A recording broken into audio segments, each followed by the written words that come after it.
tous, vous ne me connaissez pas, je m'appelle KRK, je suis une intelligence artificielle conçue et programmée par Monsieur Deviant Prod. Je suis là uniquement pour analyser la chaîne. Et merci tout d'abord d'être de plus en plus nombreux à venir voir les vidéos toutes les semaines. Merci beaucoup, Dankeschön. Par contre, j'ai remarqué que près de 30% des viewers n'étaient pas encore abonnés. C'est vraiment un scandale. Alors surtout, profitez-en, car le bouton cliquer abonner est gratuit. Il est totalement gratuit, je vous le garantis. Allez-y, cliquez sur le bouton. Ceci n'est pas une séance ASMR. Bonjour à tous, très content de vous retrouver aujourd'hui et c'est une vidéo news parce que vous avez dû voir passer ça. On le voit pas mal. Il y a deux titres qui ont pas mal fait le tour du coup sur un peu les réseaux sociaux, dans la presse. C'est d'une part du coup l'info sur Dwayne Johnson, comme quoi il y aurait effectivement, comme on est beaucoup à le dire depuis pas mal de temps, eu une guerre de pouvoir au sein de DC. Et la deuxième info qui est que Ezra Miller pourrait continuer à être The Flash dans la suite du DCU. Évidemment, comme toujours, ce que j'aime, c'est aller directement à la source de l'info, histoire de voir ce qui est vraiment dit. Et du coup, on va regarder tout de suite cet article qui vient donc de Variety. C'est la source de ces deux informations. Et on va donc regarder ça tout de suite. Donc, le titre nous dit déjà, rendez-vous secret, réunion secrète. Tequila, vous comprendrez pourquoi, et Black Adam versus Superman. Comment le pari de Dwayne Johnson pour obtenir le pouvoir chez DC s'est éteint, la flamme a disparu. Alors on va passer à la partie là parce que c'est vraiment juste un résumé c'est un peu le résumé des épisodes précédents, en gros, de ce qui s'est passé chez DC. Et on va commencer à partir de là. Donc, ce qui nous est dit, c'est quand 2023 a commencé, Gunn et Safran, les patrons de DC, ont continué à slalomer, à voguer entre les décombres, les débris, et vont bientôt révéler leur plan, leur vision interconnectée sur 3 ans pour le DCU, pour cet univers cinématographique, qui n'inclura pas Cavill, le Superman de Cavill, ou Wonder Woman du tout. Donc voilà, plus de Gal Gadot et plus de Cavill. Alors pour Wonder Woman, normalement elle est censée apparaître je crois dans Shazam, donc à voir si ça va être recoupé d'ici là, mais normalement elle est censée de ce qu'on avait entendu apparaître dans Shazam 2 et peut-être dans The Flash, mais ça il semblerait pour le coup que ça a été coupé.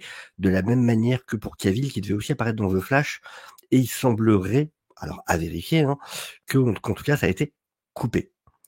Ensuite, on est donc là, mais les choses auraient pu aller, dans une autre direction alternative. En coulisses, un groupe différent a, a joué, a tenté du coup le contrôle de DC. Peu de temps après, la fusion de Warner Bros Discovery, après après la clôture, après que ça a été finalisé en fait. C'est-à-dire que ça avait déjà eu lieu, mais il y avait toute une transition et donc au moment de la finalisation, Dwayne Johnson a directement pitché au CEO David Zaslav pour son plan sur plusieurs années pour Black Adam et un Superman donc, avec, Cavill. Et dans ce plan sur plusieurs années, les deux propriétés, les 2 œuvres, se seraient en fait, croisées. Interweb, c'est vraiment voilà, ça se serait, croisé, petit à petit, mettant en place un Superman versus Black Adam, un combat Superman versus Black Adam. En gros, Black Adam aurait été le Thanos final de Superman. Et voilà, ça explique pourquoi à l'époque il voulait pas jouer dans Shazam, parce que s'il avait joué dans Shazam en tant que Black Adam, du coup, il aurait forcément été le méchant de l'histoire et il aurait forcément été battu dans l'histoire. Évidemment, Dwayne Johnson, avec son ego, c'était pas possible. Lui ne peut se voir comme s'il doit faire le méchant, il doit être le grand méchant. Et encore, ça se trouve, ça serait terminé sur un eh, en fait, on est copains, check. Ça m'étonnerait même pas avec lui. C'est mon avis. Mais du coup, on nous dit, donc tout ça, c'est ils ont su par des sources. Le producteur de Black Adam, Hiram Garcia, qui est donc l'ex-beau-frère de Dwayne Johnson. Je vous rappelle que parce que son ex-femme est aussi son agent et sa productrice. Tous les 2, Dwayne Johnson et son ex-femme, ont la compagnie Seven Bucks, qui est coproductrice sur Black Adam et qui l'aurait été évidemment sur tous ces projets s'ils avaient eu lieu, s'ils avaient été menés à bien. Et donc Hiram Garcia, qui est l'ancien beau-frère de Dwayne Johnson, et Beau Flynn, faisait aussi partie de ce groupe de pensée, de réflexion, cherchant à amener DC sur un nouveau chemin. Donc vraiment, il voulait prendre le contrôle du DCU. Il voulait être à la tête du nouveau DCU. C'était clair, même si ça n'avait pas été dit comme ça, c'était clairement ce qui était en train de se passer. Et c'est pour ça que ça fait un bon moment que je dis que de ce côté-là, Dwayne Johnson me saoulait un peu, parce que très clairement, il pensait moins à DC, malgré ce qu'il pouvait dire, oui, c'est pour les fans, machin. Non, c'était pour lui, c'était pour sa compagnie de production, c'était pour lui. Quand il raconte qu'il était fan de Black Adam depuis gamin, c'est faux. Personne de son âge n'était fan de Black Adam gamin. Juste, il n'y avait pas de comics qui t'amenait gamin à être fan de Black Adam à son époque. Il n'y en avait pas. Il n'y en avait pas. À partir des fin des années 90, d'accord. Début 2000, d'accord. Pas quand il était gamin. Il n'y en avait pas. Et donc, juste un truc, donc, parce qu'on parle donc de Beau Flynn. Qui est Beau Flynn? Qui faisait donc partie de ce groupe de réflexion. Beau Flynn, donc c'est ce monsieur, et en fait, c'est tout simplement celui qui accompagne Dwayne Johnson, qui produit beaucoup de ses films. Alors, il n'a pas produit que Dwayne Johnson, mais entre autres, si on regarde la filmographie, sur les dernières années, on voit donc Black Adam, Red Notice, Jungle Cruise, on a Skyscraper, Rampage, Baywatch, San Andreas, Hercule. Donc voilà, il a vraiment beaucoup produit. Pour moi, franchement, quand je vois sa production, son dernier bon film, vraiment, pour moi, c'est Choke.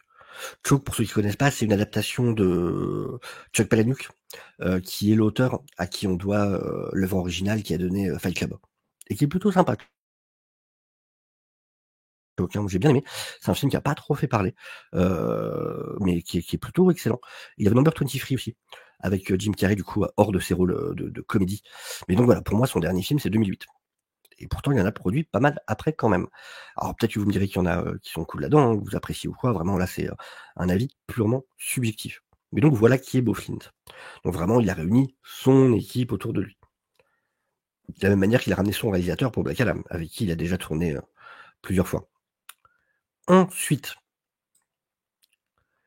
alors donc cette action, donc cette tentative de prise de pouvoir, en gros, a eu lieu au moment où Walter Hamada, donc qui était celui qui décidait pour DC au sein de Warner, était sur le départ, ainsi que Toby Emmerich. Donc voilà, ça, les fans de DC connaissent, effectivement, les deux étaient sur le départ à ce moment-là, et ça a pas plu. Des sources internes disent qu'en fait, il a vraiment brossé pas mal de personnes à rebrousse-poil, parce qu'il, en gros, il ne respectait pas la hiérarchie. Dwayne went around everyone which didn't sit well. Ce qui veut dire que Dwayne, en gros, vraiment, voilà, a passé la hiérarchie, n'a pas été parlé aux personnes qui logiquement étaient responsables, qui auraient dû être ses interlocuteurs, et a voulu justement, comme on dit au début, directement aller pitcher à Zaslav. Donc Michael De Luca et Pam Abby ont finalement approuvé le caméo de Cavill dans Black Adam, malgré le fait qu'Emmerich avait mis au clair en 2018 qu'il fallait trouver un nouvel acteur pour jouer Superman. Donc voilà, il semblerait que donc en tout cas selon cet article, c'est une confirmation que Emmerich, lui, voulait vraiment changer du coup déjà d'acteur pour Superman. Mais Black Adam, qui s'est incliné le 21 octobre à environ 391 millions à travers le monde, contre un budget de 195 millions plus 40 millions en reshoot. On va pas reparler de la manière dont Dwayne Johnson a, de manière assez ridicule, tenté pour le coup de faire croire que le film était un succès. Je l'ai déjà expliqué plusieurs fois sur la chaîne, mais voilà, donc là, il semblerait, c'était vraiment donc 235 millions le budget du film, le vrai budget final. Ce qui a donc mis fin à tous les plans pour plus d'apparitions de Black Adam et a officiellement fait cesser l'ère de Cavill en tant que Superman. Cavill s'est séparé de son manager, de sa manageuse, donc Dany Garcia, l'ex-femme de Dwayne Johnson. Comme je vous disais, donc l'agent de Dwayne Johnson était aussi l'agent de Cavill et elle est aussi l'agent de Gal Gadot. Donc effectivement, elle avait beaucoup d'intérêt à ce que ces acteurs-là continuent en DCU, évidemment, vu les cachets que ça leur permettait de toucher. Surtout que plus il y a de films, plus les acteurs vont toucher évidemment de cachets, sans compter les pourcentages qui touchent sur les bénéfices. Et donc ça, évidemment, pour l'agent qui touche en pourcentage sur tout ce que touche l'acteur, c'est forcément très intéressant. On parle de millions qu'elle perd sur le coup avec ses recasts. Après, il est précisé par contre que du coup, une source dit que par contre, sa séparation d'avec son agent, donc avec Dany Garcia, l'ex-femme de Dwayne Johnson, n'a rien à voir avec le drama chez DC et qu'elle continue à être une conseillère stratégique pour l'acteur. Voilà. Donc voilà, ils se quittent pas en mauvais termes. Un jour, je serais vraiment curieux de savoir ce qui s'est vraiment passé dans cette histoire de ramener Cavill, faire partir Cavill, qui lui a demandé de faire le message sur Instagram à ce moment-là. Enfin, il y a des informations que je serais curieux vraiment d'avoir un jour. Pendant ce temps, la relation entre Dwayne Johnson et la Warner était déjà en train de s'effriter.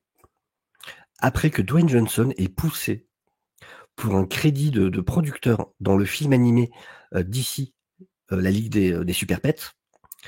Donc vous savez ce film animé avec Crypto en personnage principal et Black Adam était la voix de Crypto dans le film. Et donc il a demandé un crédit de producteur pour ce film animé, alors que derrière, il a fait très peu pour le promouvoir. Donc déjà ça a saoulé les gens à la Warner. L'acteur a aussi insisté pour qu'à la première de Black Adam, qui pourtant est un film PG-13, donc pour les enfants à partir de 13 ans, et à l'entrée, pour la première, un bar à tequila. Pourquoi? Vous allez me dire, parce que la tequila en question, c'est une tequila qui s'appelle Teremana. Ce que vous voyez ici. Qu'est-ce que Teremana? C'est la marque de tequila de Dwayne Johnson. Monsieur voulait qu'il y ait un bar, parce que monsieur est une marque. Avant d'être un acteur, monsieur est une marque. Donc monsieur voulait qu'il y ait un bar à tequila à l'entrée de l'avant-première de Black Adam, de ce film, donc PG-13. Ce qui, évidemment, a dérangé les gens à la Warner.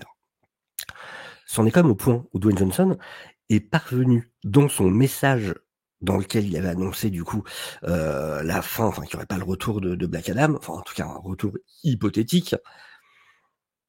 Il avait fini, si vous le relisez, il avait fini justement en plaçant une petite pub pour Terramana, en mode oh avec toutes ces nouvelles, on a bien besoin de boire de la vodka, de la tequila, il faudrait de la Terramana.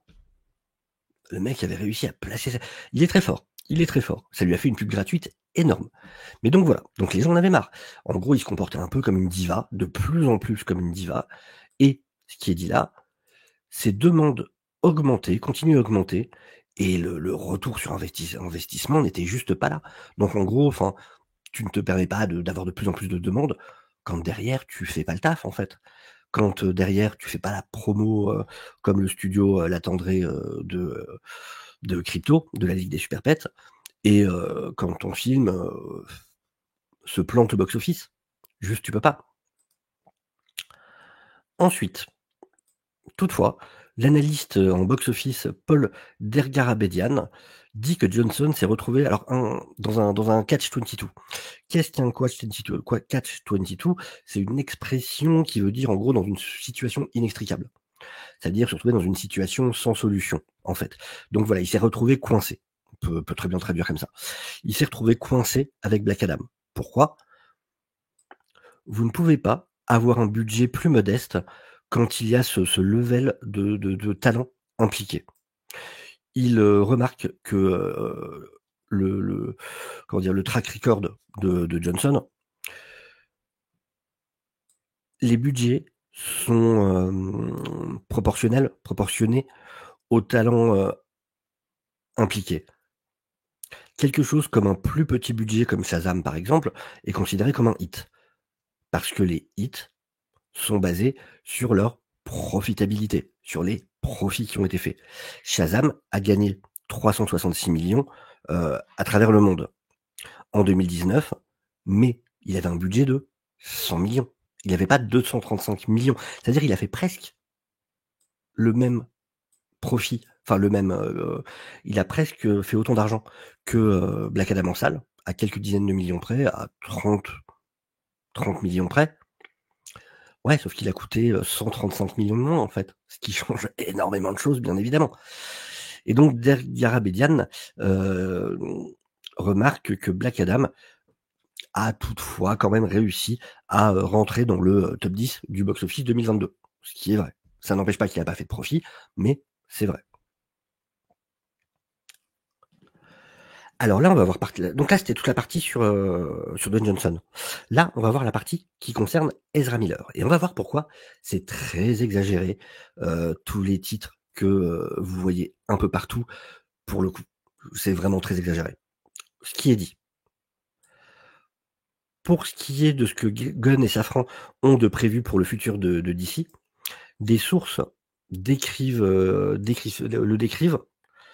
comme un large, mais pas, un comme un reboot très large, mais pas total.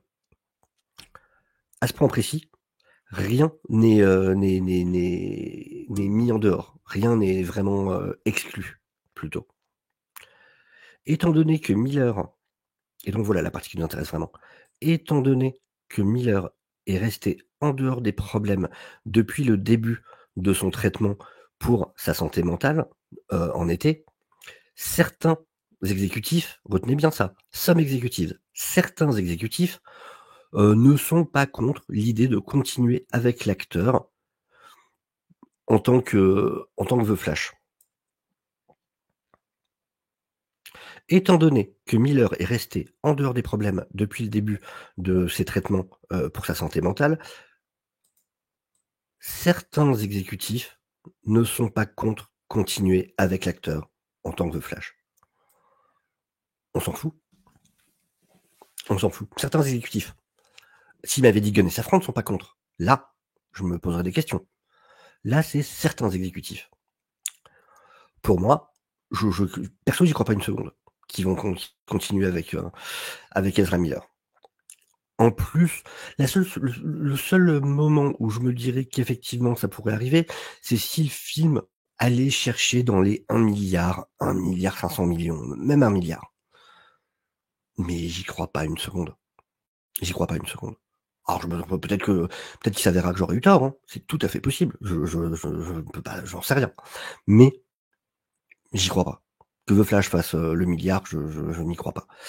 Et pour moi, ça serait une erreur. Si vraiment il gardait, dans tous les cas, quel que soit le profit que fait The Flash, garder Ezra Miller serait une erreur. Alors, j'ai regardé la vidéo de John Campbell sur le sujet, qui disait que oui, alors il y a des gens qui comparent la situation de Cavill en mode oui, vous pouvez pas garder Ezra Miller. Si vous gardez Ezra Miller alors que vous avez viré Cavill, c'est une honte. Et ces gens-là ont tort. C'est pas du tout la même chose. J'apprécie et je respecte le travail de John Campbell énormément. Je suis pas du tout d'accord sur ce coup-là. Il y a quand même le message qu'on envoie au public. Il y a ce qui est la communication. Et si c'est pour mettre fin au bail avec Cavill, pour derrière, par contre, garder un Ezra Miller, je peux pas voir une seule raison valable. Je peux pas voir une manière de rendre ça logique ou acceptable vis-à-vis du public et vis-à-vis des acteurs eux-mêmes. C'est juste pas possible. Ça peut pas marcher. Voilà, Cavill était irréprochable, était parfait dans le rôle.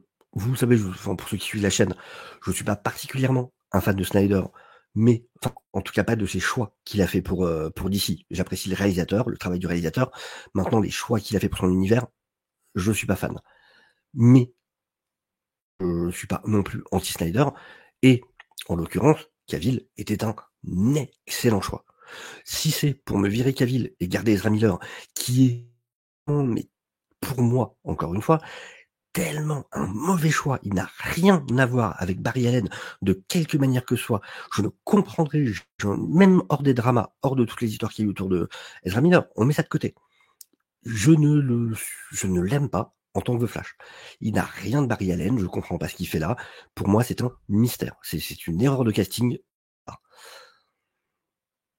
Mais dans tous les cas, même ça mis à part, avec les casseroles qu'il a au postérieur, et je juge pas, et de toute façon sur ma chaîne, je suis pas dans le drama, je parle pas de drama ou quoi que ce soit, mais rien que la petite partie dont on sait qu'elle est vraie, puis il y a aussi beaucoup de choses qui restent à être prouvées, tout le monde a le droit à sa présomption d'innocence, mais ne serait-ce que les petites choses qui sont vraies, méritent qu'il soit responsable, qu'il soit tenu responsable.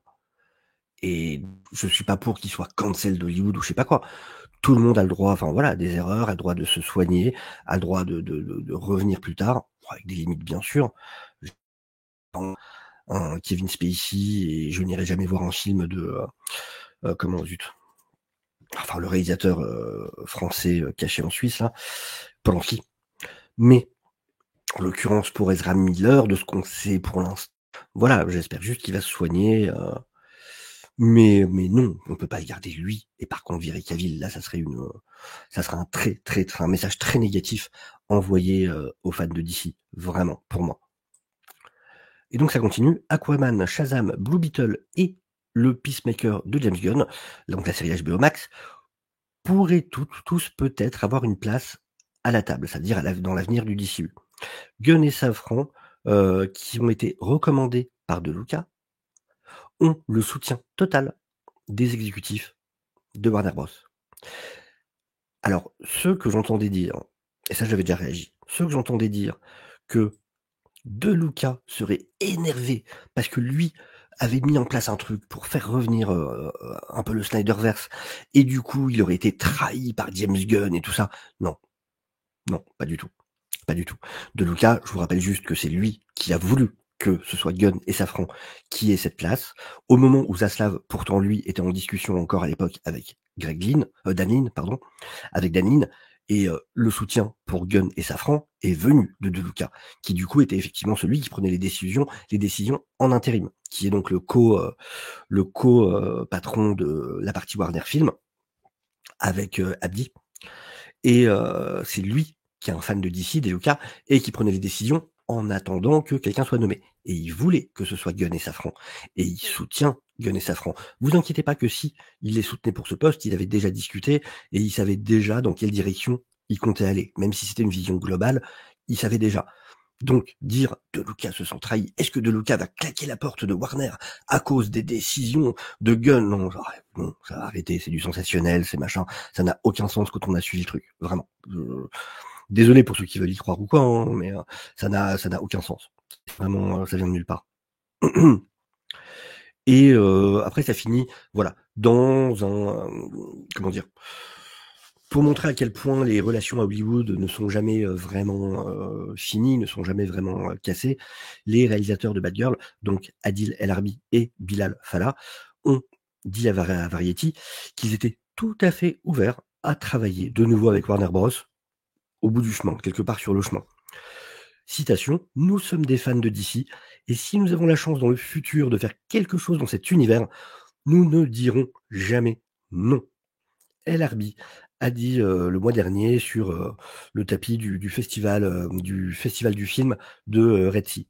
Je veux dire, bien sûr, alors il plaisante, je veux dire, bien sûr, notre seule condition sera que le film a besoin de sortir. Normal, petite boutade tout à fait logique. Mais voilà, pareil, tous ceux qui disent que oui, avec les décisions que prennent Gunn et Safran, de toute façon, tous les créatifs ne voudront plus bosser avec eux, machin. Non, pas du tout. Pas du tout non plus. Évidemment que la plupart sont prêts à bosser avec eux, et voilà, et la preuve, même d'eux, dont eux, le film a été annulé, sont tout à fait prêts à rebosser avec le studio. Et vraiment, on voit, je comprends tout à fait que ça ait choqué plein de gens, du coup, ce qui s'est passé avec Cavill et tout ça, et moi le premier, hein. Mais je pense vraiment, alors peut-être que je serai prouvé, peut-être qu'on prouvera que j'ai eu tort plus tard, mais je pense vraiment que sur le coup là, Gunn et Safran ont vraiment essayé pour le coup, de faire ça de manière correcte vis-à-vis des gens impliqués. Ont vraiment voulu rencontrer les gens, essayer de trouver des moyens comme Ben Affleck, où on voit que, par exemple, l'idée d'une réalisation par Ben Affleck d'un film pour le DCU soit sur la table. Ça montre effectivement, voilà, ils ont vraiment essayé de discuter, trouver des solutions. Pareil pour Cavill, où ils ont dit qu'ils aimeraient beaucoup retravailler avec lui plus tard. Jason Momoa, avec ses rumeurs de est-ce qu'il passerait peut-être d'Aquaman à Lobo. Enfin voilà, on voit que vraiment, je trouve qu'ils ont quand même essayé justement de faire les choses plutôt correctement vis-à-vis des différentes personnes impliquées. Alors Dwayne Johnson, c'est un cas particulier, parce qu'effectivement, lui, c'est qui est la communication de Warner depuis le début et de placer ses billes au détriment d'un vrai travail en équipe au sein de la Warner. Donc voilà, ça c'est un cas à part. Mais bon, en tout cas voilà, je voulais qu'on regarde du coup ensemble cet article dans son entièreté, qu'on voit un peu ce qui s'était dit réellement à la source. Si vous avez la moindre question, la moindre remarque, donnez votre avis. N'hésitez pas, bien évidemment, à le faire en commentaire, ça me fera très plaisir. Et puis je vous dis à tous à très bientôt. N'hésitez pas bien sûr à vous abonner à la chaîne, ça aide énormément. On approche petit à petit des 1000 abonnés, ça fait vraiment plaisir. N'hésitez pas à liker la vidéo, bien évidemment, ça aide aussi à la mettre en avant sur YouTube. Donc voilà, écoutez, prenez soin de vous. Je vous dis à très bientôt et au revoir. Ciao, ciao.